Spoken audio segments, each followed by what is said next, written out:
안녕하십니까. 예, 저는 가천대 길병원 신경외과에서 일하고 있는 박광우라고 합니다. 오늘 제가 이제 여러분들과 이렇게 마주하게 되는 시간이 이제 총 다섯 번째 시간 중 이제 네 번째 시간인데요. 오늘은 제가 여러분들께 말씀드리고 싶어 하는 주제가 이제 죽음을 생각하는 사람들에 대한 조언에 대한 이야기입니다. 저는 이제 죽음 공부 작가로서 이제 여러 가지 죽음에 대한 다양한 이제 그런 사람들과 보호자들을 만나게 되면서 제가 여러분들께 드리고 싶었던 말들을 여러 개의 이야기들로 한번 정리해서 냈던 책들이 죽음 공부라는 책이고요.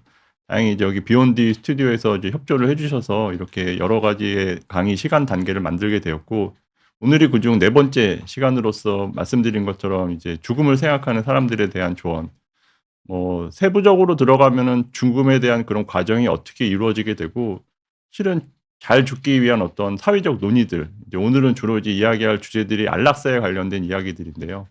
이제 그런 이야기들이 제 책에도 물론 나와 있지만 책에서 미처 하지 못했던 이야기들에 대해서 오늘 좀 이야기를 해 보려고 합니다. 네, 먼저 좀 말씀 좀 드리면은, 뭐 저번 시간에도 누니 이야기했던 것처럼 저에 대해서 간략하게 소개해 드리면, 저는 이제 신경외과 전문의이자 방사선종양학과 전문의로서 총 4 년에서 8년 동안 전공의 수련 생활을 했고요. 이제 그런 과정에서 제가 느꼈던 환자분들 내지는 보호자, 그리고 그런 죽음의 과정에 이르게 되는 그런 여러 가지 다양한 상황들을 보다 보니까, 이제 그분들이 혹은 뭐 그분들의 선택에 대해서 후회하지 않는 그런 시간들을 보내게 하기 위한, 조금이나마 도움이 되게 하기 위해서 제 나름대로는 교과서 같은 책을 만들어 썼다고는 생각을 하지만, 이제 그분들한테 있어서 어디 가서 이렇게 좀 뭐 인터넷 찾아보거나 그런 것보다는 이제 이런 책을 옆에 두고 '아, 이런 케이스는 이런 병이구나.'라고 좀 공부할 수 있는 그런 계기로서 이 책을 쓰게 되었고요. 뭐 다행히도 이런 책들을 좀 알아봐 주셔서 요즘에 이제 죽음 공부에 대한 책에 대한 작가로서 여러분들과 이제 이런 다음과 같은 그런 주제들로 이야기를 하고 있습니다. 보시는 것처럼 이제 암 환자들에 대한 이야기를 했고요. 그 외에 두 번째 시간에는 이제 뇌출혈, 뇌경색과 같은 어떤 뇌질환 환자들에 대한 이야기를 했고, 지난 시간에 이제 파킨슨 환자 혹은 치매 환자분들에 대한 이야기를 나눴습니다.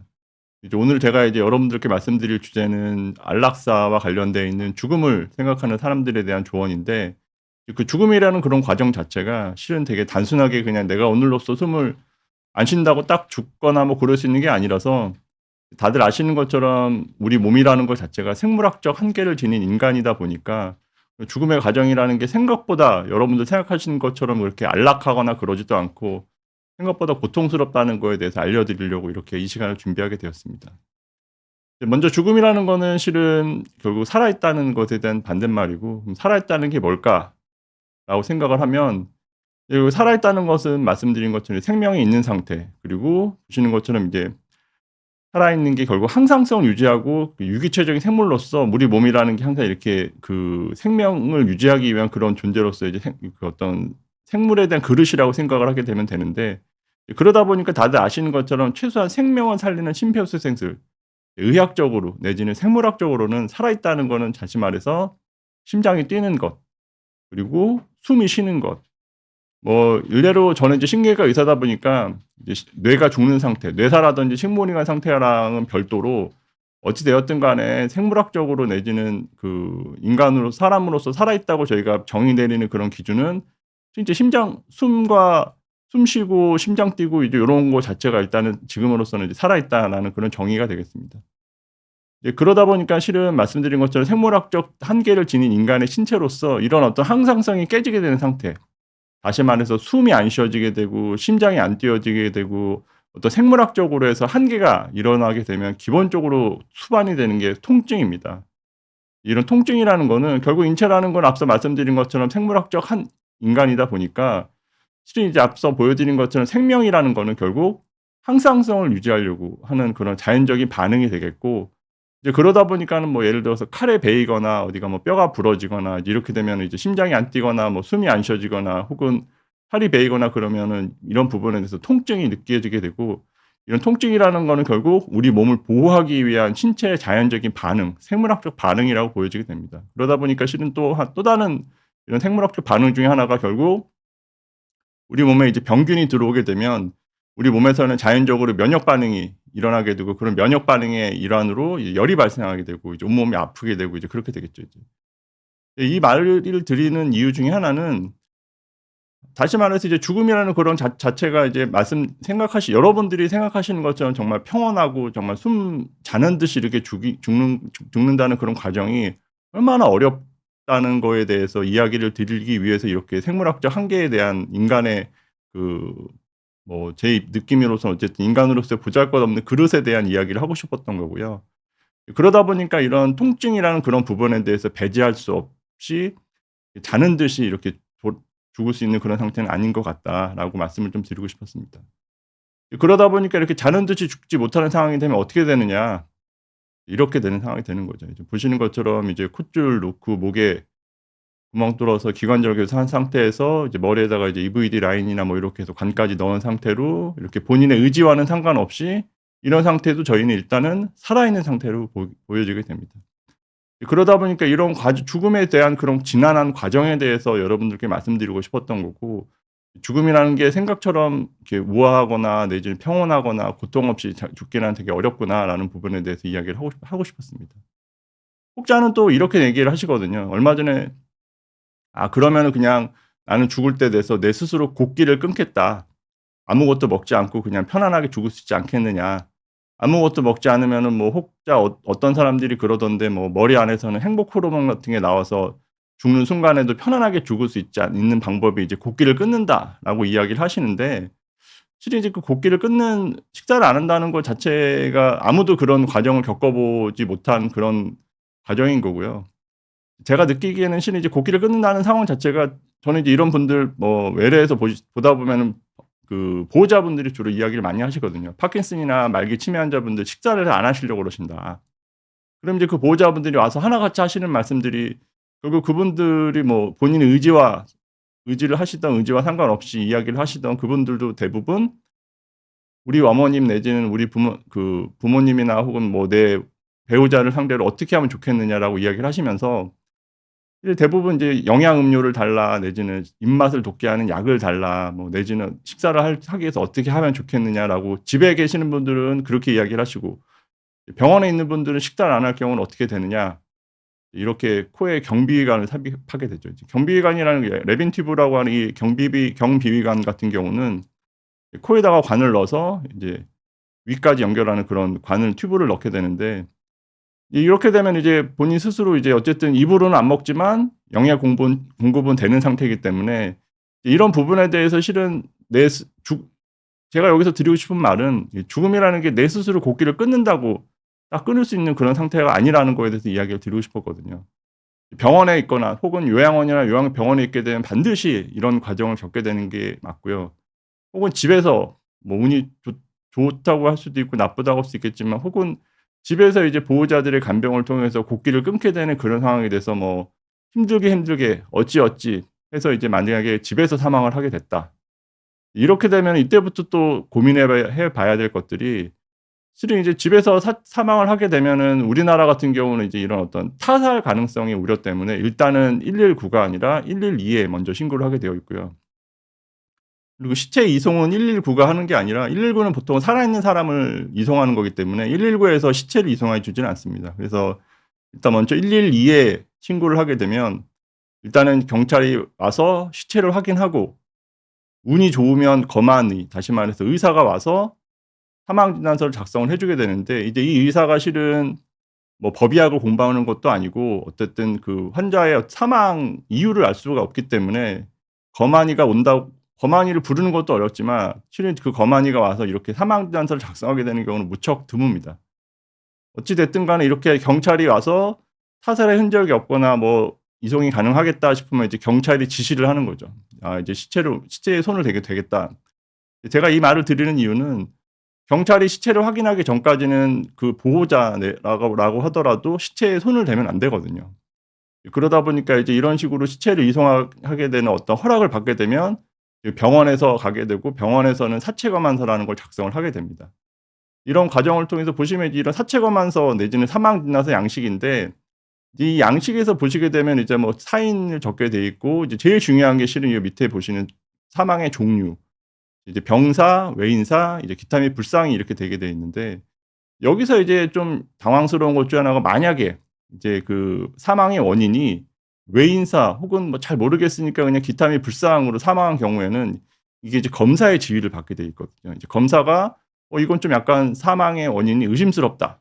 이제 이렇게 되면은 결국 부검으로까지 넘어가게 되는 그렇게 되게 되면 실은 이제 집에서 내 입장에서는 편안하게 잘 돌아가신 것 같은데 뭐 책임감 높은 의심병 많은 뭐 검사 내지는 경찰분들이 보시고 "아 이거는 좀 사망의 원인이 좀 의심스럽다." 얘기를 한 경우에는 말 그대로 장례를 못 치를 수도 있게 됩니다. 이게 또 하나는 이제 그래서 대부분의 경우는 그냥 그런 어떤 법적 소지를 갖다가 넘어가기 위해서 외인사 내지는 기타 및 불상이 아니라 그냥 단순 병사로 처리하게 되는 그런 경우가 있는데 이렇게 단순 병사로 처리하게 되면 또 이제 문제가 되는 게 얼마 전에 여기 보시는 시청자분들이 아시는지 모르겠지만 고 백남기 농민 사건이 있거든요. 그 고 백남기 농민 사건 같은 경우는 이건 이제 제가 서울대병원에서 이제 공보 자료를 가지고 캡처해서 보여드린 건데 백남기 농민 사건 같은 경우는 실은 처음에 물대포로 인해서 머리를 다치고 그로 인해서 외상성 경막하 출혈이 생겼고 외상성 경막하 출혈 이후에 머리 수술을 받고 난 다음에 중환자실 치료를 근 한 1 년가량 받게 되면서 전신 어떤 폐혈증이나 온몸의 이제 기관이 좀 약해지게 되고 급기야는 이제 급성 신부전이 오게 되었는데 이제 이 급성 신부전이 온 상태에서 보통은 급성 신부전이라는 것 자체가 콩팥이 기능을 안 하다 보니까 실은 이제 투석을 저희가 하게 되거든요. 근데 이제 보호자분들은 어떤 긴 병에 대해서도 힘들었고 이제 그런 어떤 비용 문제라든지 그런 여러 가지 부분에 대해서 급성 신부전과 관련되어 있는 치료를 포기를 하게 되고 이제 안 하게 된 그런 상태가 됩니다. 이제 그러다 보니까 이제 급성 신부전에 의한 사망이 생기게 되었는데 이런 과정을 이제 그 의사가 판단을 하기에는 '아 이거는 당연히 외인사가 아니라 병사다.' 뭐 엄밀하게 이야기하면 뭐 따지고 들면은 틀린 말은 아니지만 실은 이 백남기 농민이 결국 병사로 가게 된 가장 큰 원인 중에 하나가 결국 머리를 다쳐서 온 그런 어떤 외상성 경막하 출혈이 되겠고 이제 이것 때문에 생기는 게 결국 외인사라고 작성을 했어야 됐음에도 불구하고 이 담당 의사 입장에서는 분명히 신부전에 의한 사망이었기 때문에 급성 신부전에 의한 사망은 결국 병사다라고 했기 때문에 병사가 되게 되면은 이게 부검을 할 수는 없거든요, 병사는. 그러다 보니까는 이제 이런 그 정부의 외압이 있었던 거 아니냐부터 시작해서 여러 가지 말들이 많았던 사안이 되겠는데 실은 이제 이렇게 보시는 것처럼 병사냐 외인사냐에 따라서 이런 어떤 검사의 지휘라든지 이런 이 부분이 좀 달라지게 되고 그러다 보니까 실은 이제 현장에서 일하는 의사 입장에서는 대부분의 경우는 설사 뭐 교통사고 환자라고 하더라도 대부분 그냥 단순 병사로 적어 놓는 경우가 왕왕 있거든요. 이제 그 이유가 교통사고 환자로 죽었다고 하더라도 이걸 외인사로 적게 되면은 검사 내지는 검찰이 보고 이거를 이제 환자는 보호자 입장에서는 당연히 그냥 병원에서 교통사고로 인해서 돌아가셨다고 생각을 하지만 이 부분에 대해서 갑자기 부검 요청이 들어오거나 그렇게 되면은 일반적인 장례 절차를 못 치르게 되고 그러다 보니까 그 중간에 보호자분들 어떤 진술서 조서라든지 참고인 조서 같은 게 또 필요할 수 있는 그런 어떤 또 법적 부분이 생길 수 있다 보니까 이런 것처럼 제가 이렇게까지 좀 자세하게 설명을 드리는 이유가 집에서 죽기란 정말 쉽지 않다. 예를 들어서 제가 책에도 적어 놨던 내용이지만 보호자 입장에서는 집에서 잘 돌아가시게 해서 잘 보내셨다고는 하지만 나중에 갑작스럽게 새벽같이 이제 뭐 보호자분들 데리고 진술서 작성하는 그런 경우가 아주 드물지만 있다고 생각을 했을 때 그걸 과연 우리 사회에서 용납할 수 있는 그런 범위냐라고 생각을 다시 한번 해 봐야 된다고 이야기를 드리고 싶었습니다. 그러다 보니까 이제 이런 어떤 좀 보다 더 아름다운 죽음 뭐 이제 이런 어떤 편안한 죽음을 위해서 이 연명치료 거부 동의서에 대한 이야기를 잠깐 드리면 이건 이제 2018 년부터 시작되어 있는 그런 어떤 프로세스가 되겠고 임종 과정에 있는 환자를 판단해서 만약에 이제 이 환자의 의향을 기존에 이제 연명 의료 계획서를 확인한다 만약에 없다 그러면은 담당이가 2인 이상의 담당이가 확인을 해서 뭐 필요하면 할 수도 있고 이제 그게 아니면은 보호자가 2명 이상의 가족이 필요할 수도 있고 아니면 이제 가족 전체의 합의를 통해서 이렇게 연명 치료 중단을 하게 될 수 있는 그런 법적 제도가 마련이 되게 되어 있는데요. 이걸 간략하게 다시 보면은 결국 이제 환자의 어떤 기존의 사전 연명 중단 의료 의향서라는 게 필요하고 이제 만약에 이게 확인이 안 되면은 연명 의료 계획서라고 이제 앞으로 연명 치료를 중단하겠다라는 그런 계획서를 써야 되는데 이제 그게 만약에 확인이 이 환자의 의사가 없거나 내지는 보호자분이 안 되면은 환자의 2인 이상의 진술이 필요하고 만약에 가족 간의 합의가 안 되면 전원 합의를 통해서 할 수도 있겠다라고 이야기를 합니다. 그러다 보니까 실은 이제 이런 연명 중단이 무슨 아직까지 무슨 어떤 맞는 키처럼 사용이 되는 게 왕왕 있는데 이건 모든 환자한테 해당이 되는 건 아니고 보시는 것처럼 이제 임종 과정에 있는 환자만 해당이 됩니다. 임종 과정에 있는 환자가 결국 담당의와 전문의 1 인의 판단에 의해서 회생 가능성이 없고 치료에도 불구하고 회복되지 않고 급속도로 상황이 악화되면서 사망이 임박한 상태라고 이야기를 하고 있거든요. 이러다 보니까 이런 과정이랑 상관없이 가끔 보호자분들이 갑자기 치료를 난 중단하고 연명 의료 중단하겠다라고 이야기하는 경우가 있는데 앞서 처음에 사람의 생명이라는 게 결국 숨 쉬고 심장 뛰고 이러는데 그런 숨 쉬고 심장 뛰시는 분들을 갑자기 치료를 중단하겠다고 요구하시는 분들이 있거든요. 다시 얘기하지만 임종 과정에 있는 환자가 먼저 우선이 돼야 되고 이제 두 번째는 환자 또는 환자 가족의 결정이 확인이 돼야 되는 그런 상황이 됩니다. 그래서 이 두 가지 조건이 확인이 되면 의사가 그걸 보고 이게 해당 환자의 수술이 더 이상 치료 효과가 없다고 생각된 의학적 판단과 환자도 더 이상 치료를 원치 않는다는 게 요건이 갖춰지게 되면은 연명 치료 중단을 하게 되는데 그 연명 중단이라는 거는 뭐 항암제 중단이라든지 인공호흡기 중단 혹은 뭐 강심제 심장을 억지로 높이는 뭐 강심제 중단 같은 그런 것들이 되겠고요. 뭐 그 외에 기본적으로 뭐 수액 중단이라든지 약물 치료 이런 걸 안 한다는 그런 이야기는 아니거든요. 그래서 기본적으로 해서 연명 치료에 대한 중단 내용의 조건 자체가 이렇게 생각보다는 이렇게 넓은 편이 아니다라고 이야기를 하고 싶었습니다. 그러다 보니까 실은 이제 연명 중단에 대해서 어떤 과정이 또 있었냐면은 실제적으로 임상적으로 보면은 분명히 환자는 사전 연명 중단 의향서를 제출한 상태라서 환자가 안 좋았을 때 이제 연명 치료 중단을 더 이상 못 하겠다라고 이야기를 드렸을 때 오히려 반대로 가족분들이 이거를 거부하는 경우가 좀 왕왕 있거든요. 물론 이제 그 환자분은 결국 안 좋아져서 이렇게 돌아가시게 되긴 했지만 이제 그런 과정 속에서도 보호자와 환자의 그런 어떤 그 대화라든지 서로 간의 의향을 이렇게 충분하게 확인하는 것이 중요하다라는 것을 이야기 드리고 싶었습니다. 그러다 보니까 실은 얼마 전에 그 함 원장님 채널에서 말씀드렸던 것 중 하나가 이제 함 원장님께서는 본인 스스로는 곡기를 끊고 죽겠다고 이야기를 하셔 가지고 그럼 그렇게 되면은 대부분 제가 외래에서 봤던 분들은 이제 코치를 꽂고 본인의 의지와는 상관없이 그렇게 식사를 갖다가 이렇게 주입을 하게 되면서 이제 생명 자체가 좀 연장되는 그런 케이스가 있는데 거기에 대해서 어떻게 생각하시냐 이렇게 말씀을 드렸더니 본인 스스로는 항상 식사할 때마다 애들이랑 그렇게 죽음에 대해서 자주 이야기하기 때문에 자기가 만약에 그렇게 곡기를 끊고 죽겠다고 했을 때 어떤 치료를 더 유지하기 위해서 노력하거나 그러진 않을 것이다라고 호언장담을 하시더라고요. 그래서 저는 이 부분에 대해서 항상 죽음에 대해서 이야기를 하고 내가 어떻게 죽을지에 대해서 앞서 연명 중단과 관련해서 보호자나 환자와의 어떤 그 분쟁의 여지가 있었던 것처럼 이렇게 항상 자주 이야기하는 것이 대단히 중요한 태도인 것 같습니다. 그래서 잠깐 올려서 말씀드렸던 부분인 거고요.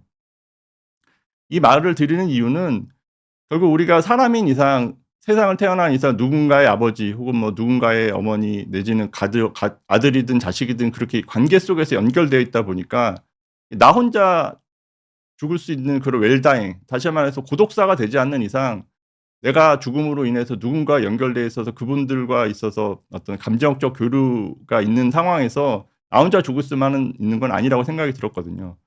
그러다 보니까는 그 죽음이라는 게 제가 책에서도 썼지만 웰다잉이라는 것이 결국 '나 혼자 편안하고 잘 죽겠다.'라는 그런 개념이 아니라 저는 이제 의사로서 보다 보니까는 죽음 이유는 결국 옆에 있는 내 보호자들이 보이더라라는 부분에 대해서 이야기를 하고 싶었습니다. 이제 그 얘기인즉슨 보호자들도 같이 그 관계 속에서 이제 환자분이 돌아가시게 되고 나면은 이제 그 보호자분들이 어쨌든 후회와 회한, 미련 같은 게 너무 많이 남고 이제 그런 부분에 대해서 그 돌아가신 망자에 대한 책임이라고 저는 생각을 하거든요. 그러다 보니까 제가 생각하는 웰다잉이라는 거는 결국 작별 인사를 잘하는 그런 과정이었다. 이제 작별 인사를 하는 그런 과정이라는 거는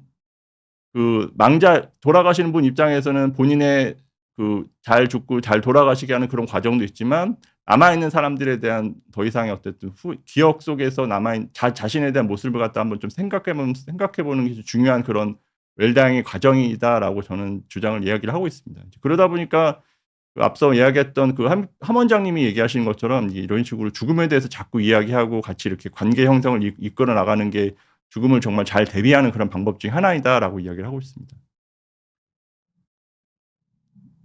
이제 다시 안락사 얘기를 잠깐 돌아가면은 실은 이제 이거는 이제 2022년에 이야기가 했던 부분인데요. 이 위에 거는 찬성파 이야기고 이제 아래 거는 이제 그 비찬성파 이야기인데 우리나라 인구 10명 중 7명은 안락사에 찬성을 하게 되고 그 이유가 실은 이제 남은 삶을 갖다가 이렇게 남은 삶이 좀 무의미한 그런 경우가 있고 죽음에 대해서 좀 존엄한 죽음이 필요하다라고 이야기를 하고 있지만 반대로 가장 반대하는 이유 중에 하나가 결국 생명 존중에 대한 그런 부분이 되겠습니다. 이제 이거는 어쨌든 그 종교 부분에 대해서 그런 부분이 있고 주님이 주신 목숨을 어찌 감히 사람의 손을 해할 수 있느냐라는 어떤 가장 근본적인 교리에 배치되는 그런 부분이 되기 때문에 이건 어쩔 수 없는 부분인 것 같고요.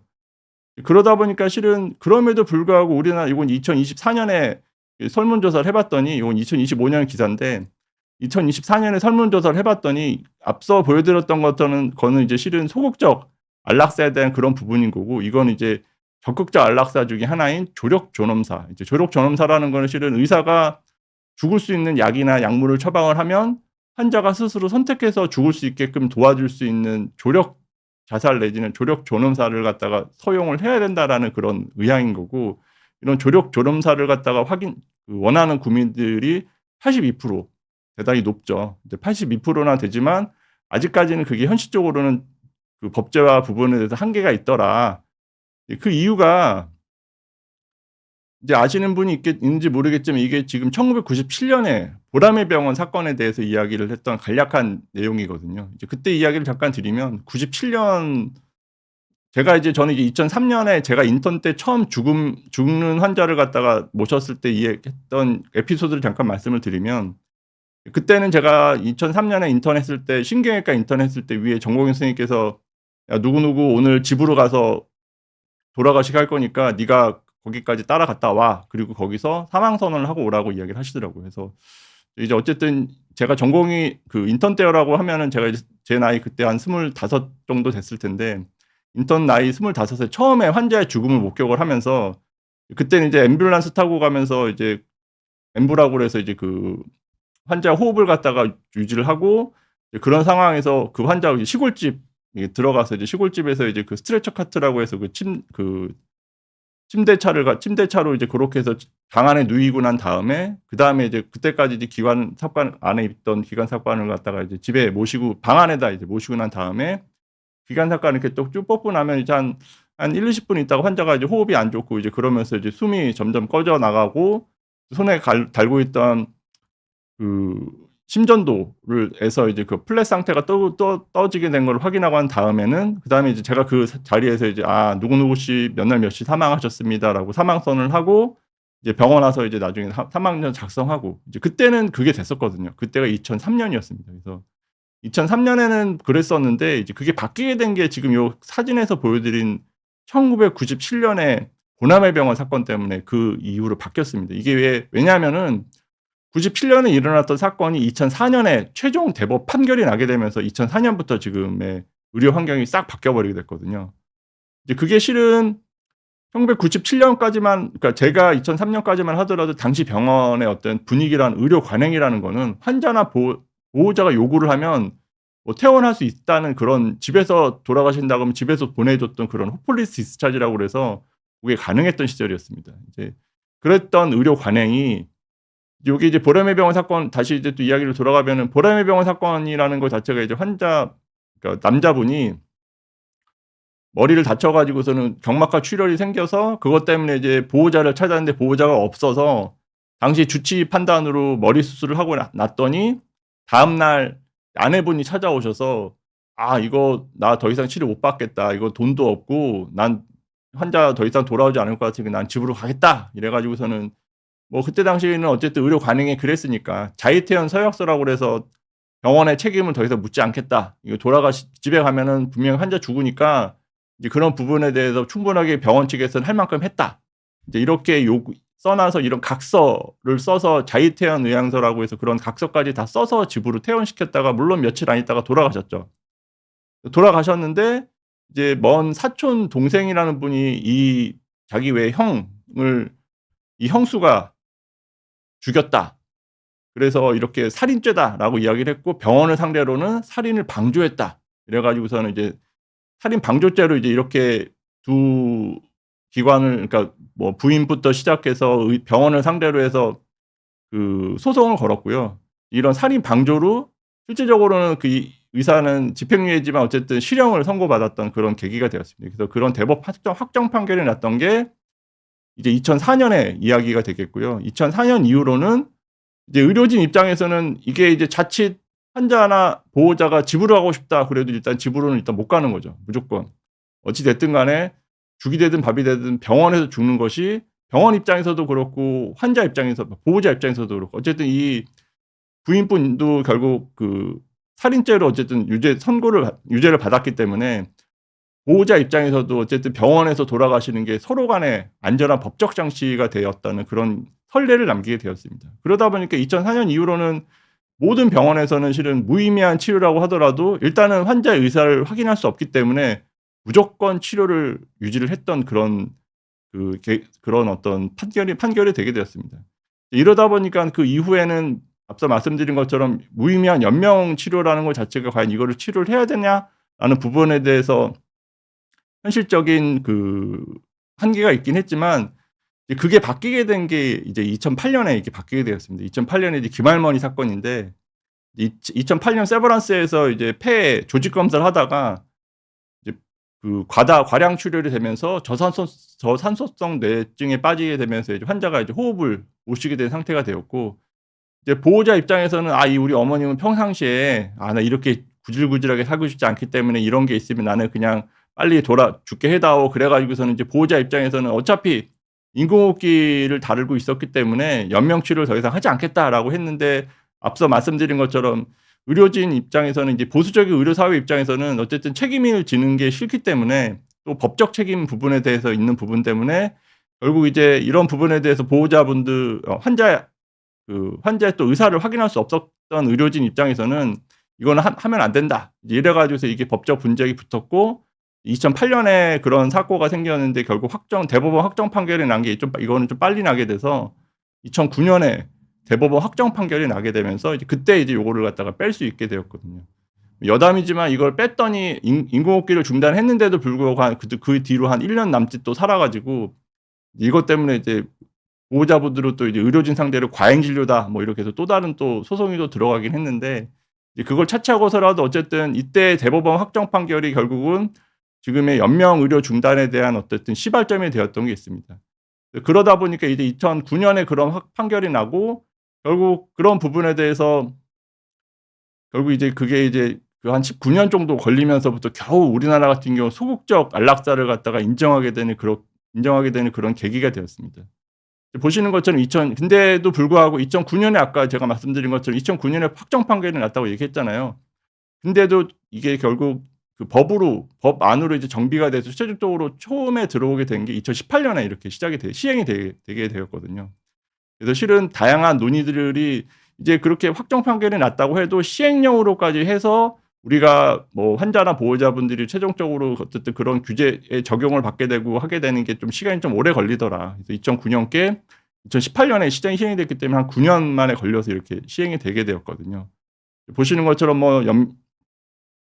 치료에도 불구하고 회복이 안 되는 그런 경우에만 한정적으로 이렇게 시행이 되게 되는 연명의료 중단에 대한 그런 관한 법률이 2018년에 이렇게 시행이 되게 되었다라고 이야기를 드리고 싶습니다.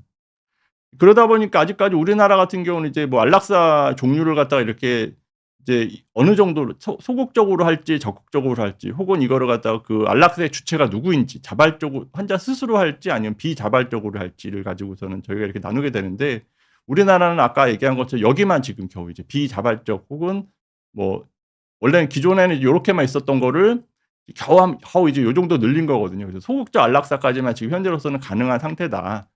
그럼에도 불구하고 우리가 이제 앞으로 저는 이제 실은 안락사를 적극적으로 찬성하는 입장에서 여기 잠깐 좀 이야기를 세면은 안락사를 찬성하는 의사가 있냐라고 이야기를 하시지만 저희 입장에서는 실은 제가 바라봤던 환자분들은 아무도 오래 살고 싶어 하지보다 건강하게 살고 싶어 하지 오래 살고 싶어 하진 않으시거든요. 이제 그런 부분에 대해서 최소한 인간이라면 자신의 죽음은 자신이 선택해야 된다고 저는 생각을 하고 있기 때문에 그런 관점에서 안락사를 적극적으로 찬성하는 입장에서 제가 원하는 안락사의 그런 과정은 실은 어떤 비자발적에 대한 적극적인 그런 과정과 자발적 내지는 적극적 그런 과정, 이제 이런 과정은 실은 조력 자살부터 시작해서 적극적 안락사 그런 과정이 있게 되는데, 비자발적이면서도 적극적 안락사라는 거는 요거는 이제 앞서 말씀드렸던 조력 자살에 대한 그런 내용이 되겠고요. 비자발적이면서도 적극적인 안락사는 이제 적극적 안락사에 대한 그런 내용이 되겠는데, 이런 부분들까지도 좀 더 확대해서 좀 적용에 대한 논의가 필요하지 않겠나라는 그런 이야기를 여러분들께 드리고 싶었습니다. 그래서 실은 국가부 안락사 현황을 잠깐 보시면 우리나라에서도 많이들 가지고 이게 지금 디그니타스라고 이제 스위스에서 있는 안락사 협 단체인데, 이제 거기서 이제 통계를 조사한 거 2016년에 조사한 걸 보면 그때 당시 이미 한국에서도 18명이 스위스에 가서 이렇게 안락사를 진행했던 그런 거 케이스를 볼 수가 있고요. 보시면 이제 대부분 왜 스위스로 가느냐. 실은 이제 보시면 여기 밑에 글씨가 보일지 모르겠지만 이제 외국인 환자도 허용하는 나라가 유일한 나라가 이제 스위스거든요. 스위스는 조력 자살이 가능하기 때문에 이제 대부분 스위스로 가게 되는 거고, 이제 보시면 네덜란드 같은 경우는 좀 더 확장되는 측면에서 여기 같은 경우는 정신적 고통, 다시 말해서 뭐 우울증이 심하다든지 정신증이 심하신 분들도 이 나라 같은 경우는 이제 여기서는 이제 적극적 안락사까지도 이렇게 허용을 하더라라고 이야기를 하고 있고, 이제 프랑스 같은 경우는 실은 이제 영구 수면이라고 그래서 아예 영원히 잠잘 수 있는 그런 처방전을 갖다가 분류할 수 있는 그런 적극적 안락사를 하지만 실은 의사가 도와주는 조력 자살을 허용하는 그런 나라는 아니고요. 이제 룩셈부르크 같은 경우는 이제 뭐 이런 어떤 부분, 룩셈부르크나 혹은 이제 벨기에 같은 경우도 이렇게 안락사를 허용하는 나라가 있고, 대부분의 경우는 소극적 안락사 정도까지는 가능하지만 이제 조력 자살을 허용하는 나라는 몇 개 없고, 이제 오히려 스위스가 좀 더 각광을 받았던 이유가 외국인들에게 조력 자살이 허용이 되었기 때문에 그런 부분이 되어 온 거고요. 대신 이제 스위스는 적극적 안락사까지는 허용이 안 돼 있습니다. 이제 그러다 보니까는 실은 다음에 보여드릴 이 사르코라는 안락사 캡슐인데, 요거 이제 호주에 있는 그 의사가 개발한 안락사 캡슐로 이제 여기 안에 이제 질소가 채워지게 되는 거거든요. 그래서 이 호주에 있는 의사가 이 기구를 만들었던 것 중에 하나는 요게 이제 뭐 다리를 이렇게 꼬고 있어 가지고 그렇게 편해 보이진 않는데, 이 안락사 capsule을 가지고서는 이제 요거는 이제 한 5분 만에 이 안에 있는 질소 농도를 갖다가 높여서 저산소증 때문에 죽을 수 있게 하는 그런 안락사 캡슐이 되겠고요. 이렇게 창을 뚫어 놓는 이유는 이제 마지막 자기가 죽는 죽을 때의 풍경의 모습, 뭐 바다를 바라보면서 죽을 수도 있고 숲을 바라보면서도 죽을 수도 있게끔 이런 식으로 해서 창을 크게 열어 놔서 할 수 있게끔 이렇게 만들어 놨다고는 하는데, 이제 사르코라는 안락사 캡슐을 처음 이제 썼던 게 이제 스위스에서 쓰게 됐습니다. 근데 아시는 것처럼 스위스는 이런 어떤 적극적 안락사를 허용하는 나라가 아니다 보니까 이 사르코 캡슐에 대해서 법적 분쟁이 또 들어감으로 인해서 이거는 아직까지는 이제 한 번 쓰고 다들 지금 이제 경찰에 지금 구속되고 지금 수사받고 있는 그런 단계에 있는 그런 안락사 캡슐이 되겠습니다. 이 안락사 캡슐뿐만이 아니라 앞서 보여드렸던 영구 수면 내지는 어쨌든 잠을 잘 수 있게 하는 수면 자살을 도와주는 그런 약물로 이제 쓰는 것 중에 하나 이제 바비추레이트라는 약이 있는데, 이제 바비추레이트라는 약은 실은 이제 신경을 갖다가 눌러주는 그런 항신경약 내지는 저희가 쓰는 이제 수면 내지는 진정 때 쓰는 약이고요. 이 약을 고용량으로 쓰게 되는데 주로 이제 동물 실험 후에 동물 안락사 시키는 데 사용하게 되는 그런 약물이 되겠고, 이제 이게 사람에 대해서 적극적 안락사 때 쓰는 약이 이런 어떤 바비추레이트라든지 아니면 KCl 같은 그런 칼륨 같은 그런 약을 쓴다고 그러는데, 뭐 그런 부분에 대해서는 쓴다고 이야기를 하고 있습니다. 그러다 보니까 실은 우리나라 같은 경우는 앞서 보여드린 것처럼 소극적 안락사, 그러니까 연명 의료 중단과 관련되어 있는 소극적 안락사만 허용하는 나라이지, 이 보여드린 것처럼 이제 의사가 도와주는 조력 자살과 같은 내지는 의사가 직접적으로 약물을 주입하게 되는 적극적 안락사와 같은 그런 케이스는 아직까지는 해당이 안 된다. 보시면 쭉 이제 안락사 시행 현황에 대해서 말씀드렸는데, 지금 미국이 좀 약간 색깔이 뭐 각 주마다 다르고 다 좀 다를 수 있거든요. 이제 그 이유가 실제 여기 이제 1999년에 이 안락사 의사라고 아시는 분이 있을지 모르겠지만, 이게 지금 케보키안 박사라고 99년에 이분이 이제 처음 실형을 선고받았거든요. 이제 왜냐하면 이분이 죽음의 의사 잭 케보키안이라는 분인데 미국의 병리학자 의사분이시고, 어떤 분들한테 있어서는 죽음의 천사라고 이야기를 하지만 어쨌든 이분은 죽음의 의사 잭 케보키안 박사라고, 이분이 이런 보시는 것처럼 이런 그 안락사 기계를 만들어서 이제 1990년에 이 루게릭기에 걸린 환자분을 상대로 해서 그분이 이제 죽어가는 이 안락사를 관련돼 있는 그런 다큐 영상을 만들었는데 그거를 그 방송에 내보냄으로 인해서 그때 당시에 이제 그 굉장히 센세이션을 불러일으켰고 이제 9년 동안 한 130 명의 환자를 안락사시키면서 이제 미국의 안락사 논쟁을 불러일으킨 분이시거든요. 그러던 분이 이제 99 년에 결국 실형을 선고받아서 이제 이런 부분에 대해서 미국에서도 많은 논란이 되었고요. 이런 과정을 갖다가 이야기하는 영화가 이제 You Don't Know Jack이라는 그런 영화가 있는데 이제 알파치노가 연기한 보고 요거를 보시면은 이제 다들 이 안락사 논쟁이라는 부분이 사회적으로 합의가 되기까지 얼마만큼의 지난한 과정과 어쨌든 그런 부분에 대해서 그 논의가 필요한가라는 부분에 대해서 알려주고 싶어서 여러분들께서 한번 좀 영화가 그렇게 지루한 영화도 아니고 한 번쯤 보시는 것도 지금 안락사 논쟁에 있어서 좀 더 생각을 좀 달리 해볼 수 있는 그런 부분이지 않을까 싶습니다. 여기서 좀 인상 깊었던 것 중에 하나가 실은 이분이 왜 안락사에 대해서 고민을 하게 되었고 그리고 그 안락사 그 과정에 접해 있는 그런 환자들을 정말 진료 보듯이 이 환자가 어디가 어떻게 안 좋고 해서 의무 기록을 꼼꼼하게 다 남겨 놓고 이제 그런 과정에서 이 환자를 어떻게 해야 될지 말아야 할지 고민하는 그런 과정. 그리고 그 중간중간 나오는 또 종교 단체 내지는 시민 사회 단체들의 어쨌든 반발. 그리고 이분의 어쨌든 해코지까지는 아주 그런 어떤 강인함. 여러 가지 복합적인 그런 관용을 느낄 수 있어서 이게 사회적으로 안락사에 대한 논의가 시행이 되고 그리고 그게 그 사회적으로 정착되기까지 얼마만큼의 그런 많은 노력과 그 논의가 필요한가라는 부분에 대해서 새삼 느끼게 할 수 있는 그런 영화가 되겠습니다. 한 번쯤은 좀 보시는 것들을 좀 추천드리겠습니다. 추천드리고 싶습니다. 그래서 결국 제가 드리고 싶은 말은 삶이라는 거는 생명이라는 건 이제 결국 온오프라고 이야기를 하지 않잖아요. 그래서 내가 불을 끄고 싶다 해서 불 딱 끄는 순간 죽을 수 있는 것도 아니고 불 킨다고 바로 사는 것도 아니기 때문에 제가 얘기하는 것 중에 하나는 삶은 정말 그라데이션이라고 이렇게 음영이 진다고 이야기를 하는데 이제 그 죽음의 과정이라는 거는 정말 어렵고 힘들고 하지만 그런 제대로 살아있는 과정 자체도 너무 힘들고 어렵기 때문에 그런 매 순간순간마다 선택을 하고 어떠한 과정 속에서 내가 있는지를 갖다가 확인하는 게 너무나도 중요하더라. 이제 그러다 보니까는 근데 이제 그런 어떤 자신의 선택을 갖다가 도와주게 하기 위한 어쨌든 사회적 시스템이 너무나도 중요한데 이런 어떤 웰다잉과 관련되어 있는 사회적 논의가 좀 필요하지 않나라는 생각을 해 보게 되었습니다. 그러다 보니까 아직까지 우리나라에서는 이런 어떤 적극적 안락사 내지는 좀 소극적으로 해서 좀 보더라도 조력 자살을 통해서 어쨌든 부부의 동반 안락사라든지 죽음의 선택권이 아직까지 우리나라에 없더라. 하지만 그럼에도 불구하고 좀 다행인 거는 조력 존엄사라고 해서 적극적 안락사까지는 아니어도 의사가 이렇게 약물을 주면은 환자 스스로 선택을 해서 죽을 수 있게 할 수 있는 도와주는 조력 존엄사법이 발의가 되었는데 이제 이게 원래 2022 년에 이게 한번 올렸다가 2022 년에는 앞서 보여드렸던 2018 년에 했던 그 법 개정 안에서 일부 개정안 형태로 발의를 했었는데 이거를 존엄사랑 이게 같이 묶어서 하는 게 좀 틀리지 않겠느냐 해 가지고서 인제 새로 만들었던 법안이 되겠고요.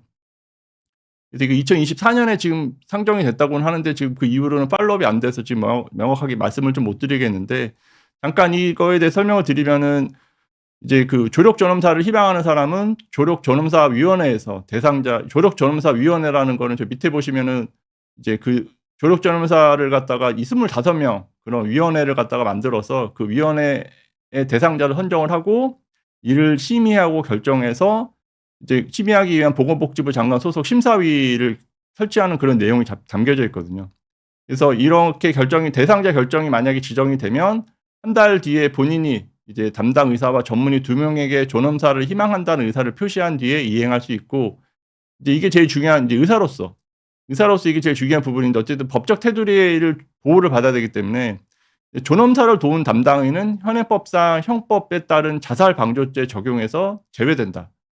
이제 그 과정에서 알게 되는 기밀 누설의 부분에 대해서도 이 처벌 조항이 마련이 돼 있고 이제 그 과정에서 죽음에 대해서 고민해 보도록 정신과 전문의를 상담하게 하고 대상자가 언제든 존엄사 결정을 취소할 수 있는 철회권 그리고 존엄사 이행으로 사망한 사람과 보험금 수령인 또는 연금 수급자에 대한 불이익 금지 등의 조항도 이제 신설을 했다고 하는데 이제 이게 지금 2024 년에 이제 법안이 상정된 요즘 탄핵 부분 탄핵이라든지 계엄과 관련해서 그런 여러 가지 국정 혼란의 부분에 대해서 이게 과연 앞으로 어떻게 될지 좀 더 저희로서는 좀 주의 깊게 봐야 될 부분인 것 같습니다. 좀 이야기가 좀 길어졌는데요.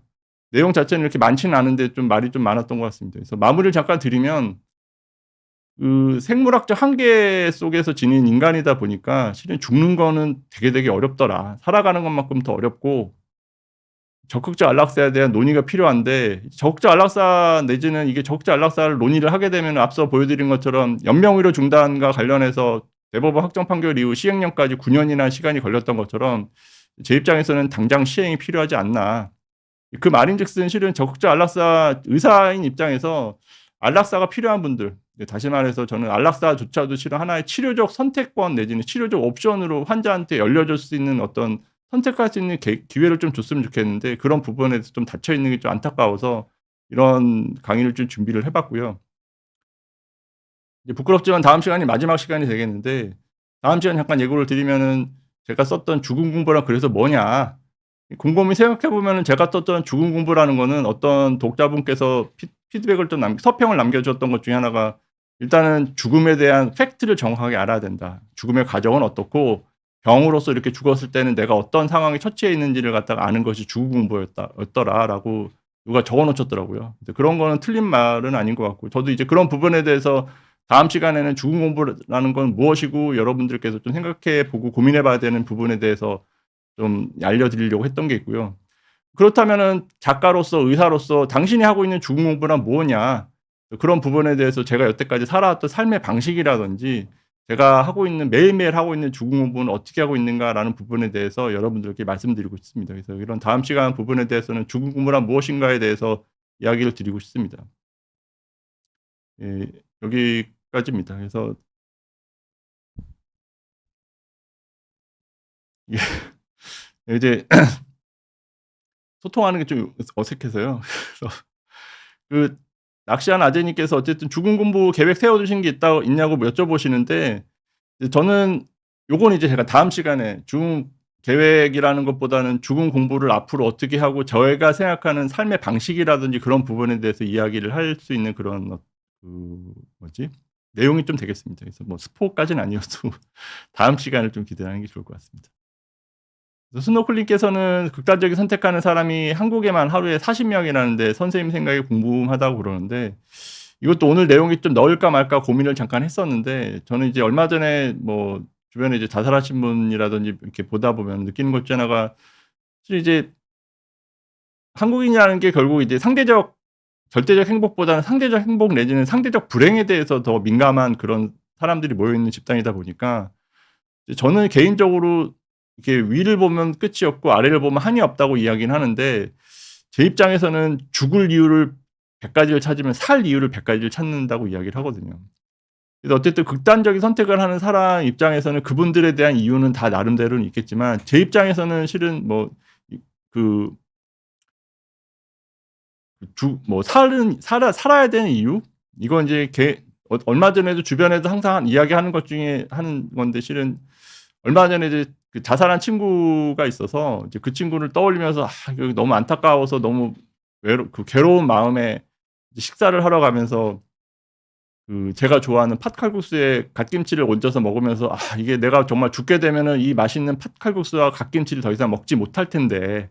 이제 그런 어떤 소소한 행복에 대해서 '왜 그 친구는 잘 깨우치지 못했을까.' 이제 그런 부분에서 되게 안타까움을 되게 많이 느꼈거든요. 근데 물론 이거는 사람마다 개인차가 있는 부분에 대한 내용이기 때문에 뭐라고 말씀을 못 드리겠는데 이제 앞서 말씀드린 것처럼 결국 죽을 이유가 100 가지면 살 이유도 100 가지라고 생각이 들기 때문에 그런 어떤 지금도 이렇게 죽음을 고민하고 생각하는 그런 사람들이 있다면 제 영상이 좀 도움이 됐길 바랍니다. 눈떨림이 신경외과랑 관련이 있을까요? 네. 그 관련이 있고요. 뭐 신경외과 선생님 저도 뭐 눈떨림도 가끔 보니까 그래서 주변 선생님들이랑 한번 상의해서 보는 것도 도움이 될 것 같습니다. 그래서 뭐 25살 남잔데 전진혜 씨는 25살 남잔데 교감신경이 항상 발달했는지 땀이 많아요. 예로 이장원 가는데 뭐 땀이 많이 흘린답니다. 정신과를 가야 하는지 신경과를 가야 하는지. 이건 이제 땀 많이 나시면 이제 보통 흉부외과에서 얘기 좀 하거든요. 그래서 흉부외과 한번 가서 보시면 요거 이제 땀을 좀 덜 흘리게 하는 그런 수술도 따로 있거든요. 흉부외과 한번 가서 상담 한번 받아보시는 것도 도움이 될 것 같습니다. 네. 뭐 오늘 뭐 주제가 좀 많이 무거워서 그런지 죽음 공부와 관련된 그런 질의는 별로 없고 이제 이런 내용의 질의에 그 대답을 드려서 좀 죄송하고요. 어쨌든 오늘 내용 자체가 여러분들께 많은 도움이 됐으면 합니다. 이상 강의 그 방송 발표 들어 주셔서 감사합니다. 고맙습니다.